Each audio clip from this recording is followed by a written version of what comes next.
Hey guys, in this video I'll explain you about how IPL actually works. Let's get into that. So all the 10 franchises can combine spend an whopping amount of 174.3 crores at the auction, out of which Sunrisers Hyderabad have the biggest purse and Kolkata Knight Riders have the slimmest.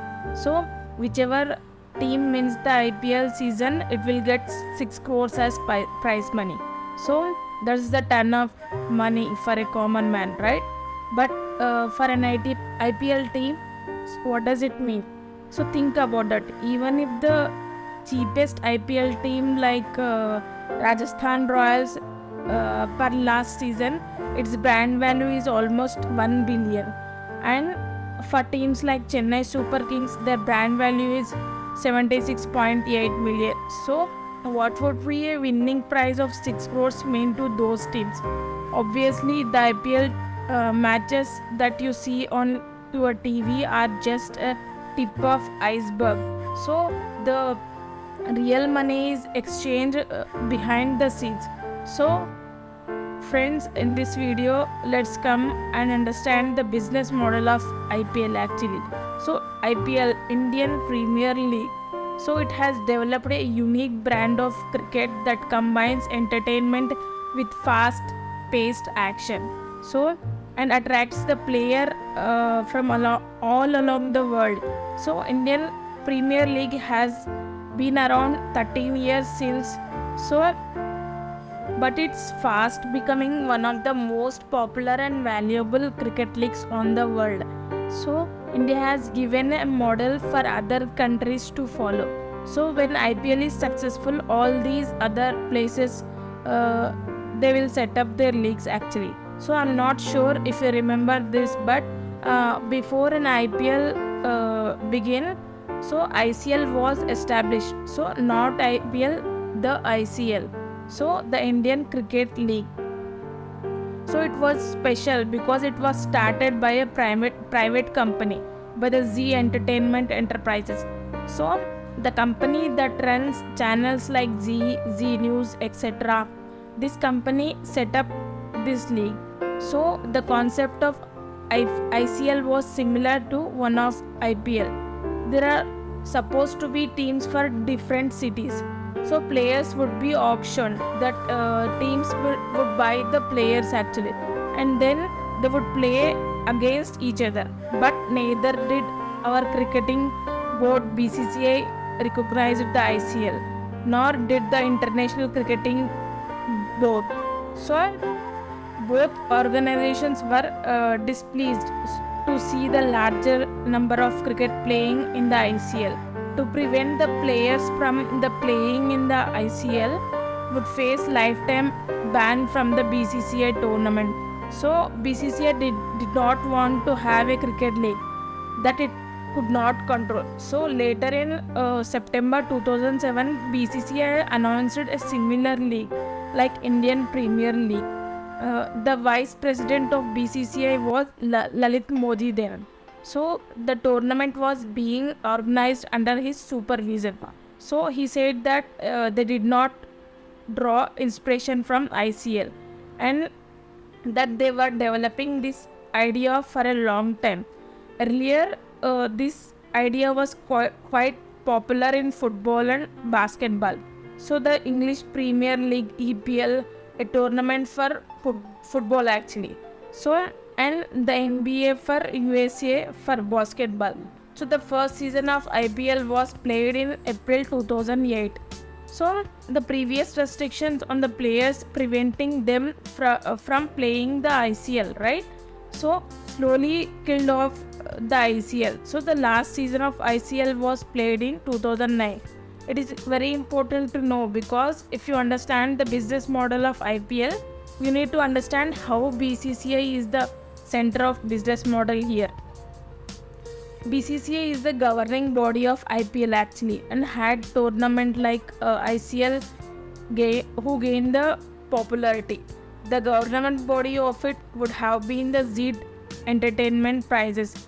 So it's not that BCCI is a private company, right? So the BCCI is also considered as a private entity actually. So it's an interesting fact. So many people consider BCCI as a government agency, but the government has no direct control over BCCI actually.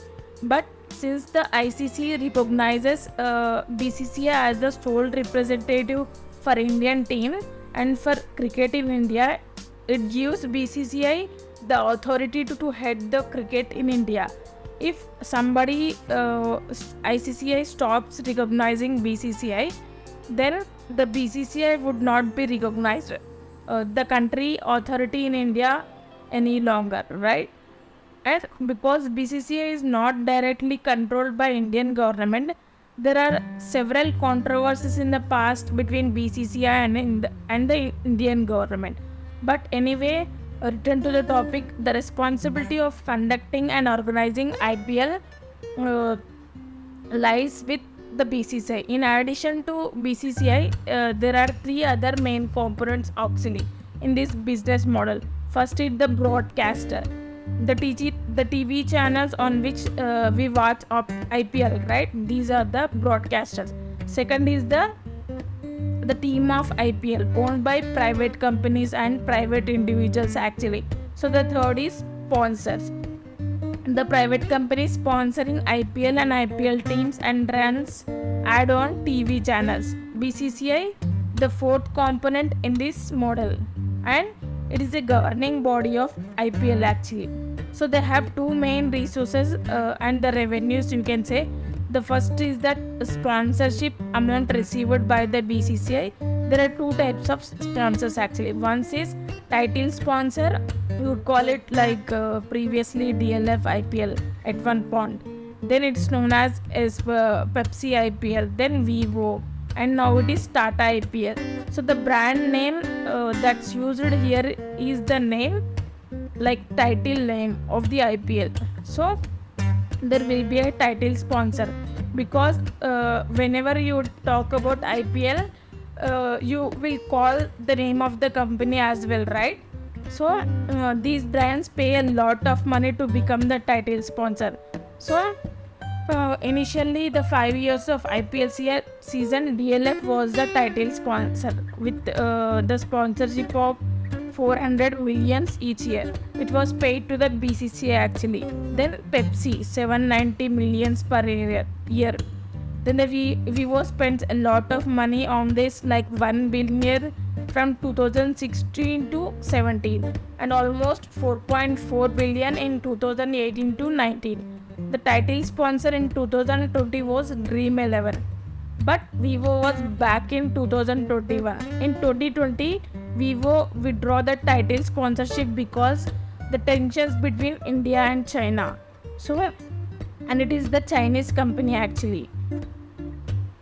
So that's why Dream 11 sponsor in 2020. So, but Vivo was back with 4.40 billions actually. So you can see these Chinese companies was willing to pay a large amount to be the sponsor. So for the title sponsor of this year, Tata is estimated that they'll be spending 3.30 billions. So not high as Vivo, right? With this, you can understand why Chinese sponsors are very much interested to sponsor here. So 50% of is retained by the BCCI actually, and the 50% is given to the team. Since the Tata has signed the contract for 2 years, Tata will remain the sponsor next year, this year as well. So brands that sponsor various IPL teams, like for example Seat Ties has sponsored the strategic break, right? So they had to pay the 300 millions to sponsor the strategic timeout. So apart from this, you might have noticed commentators say the Cred power play is going on, it is sponsored by Cred. So then they have the Dream 11 game changer of the match. there are several companies which sponsor aspects. In total, it is estimated that BCCI receives around 3,600 crores from these official sponsors. So, sponsorships are source of revenue for BCCI. Apart from this, so the second important source of revenue of the BCCI is selling rights to the broadcasters. So IPL was broadcasted on some TV channel or the other, right? So which channel should it broadcast, or every IPL channel would want to broadcast it, right? Because of this large amount of viewership.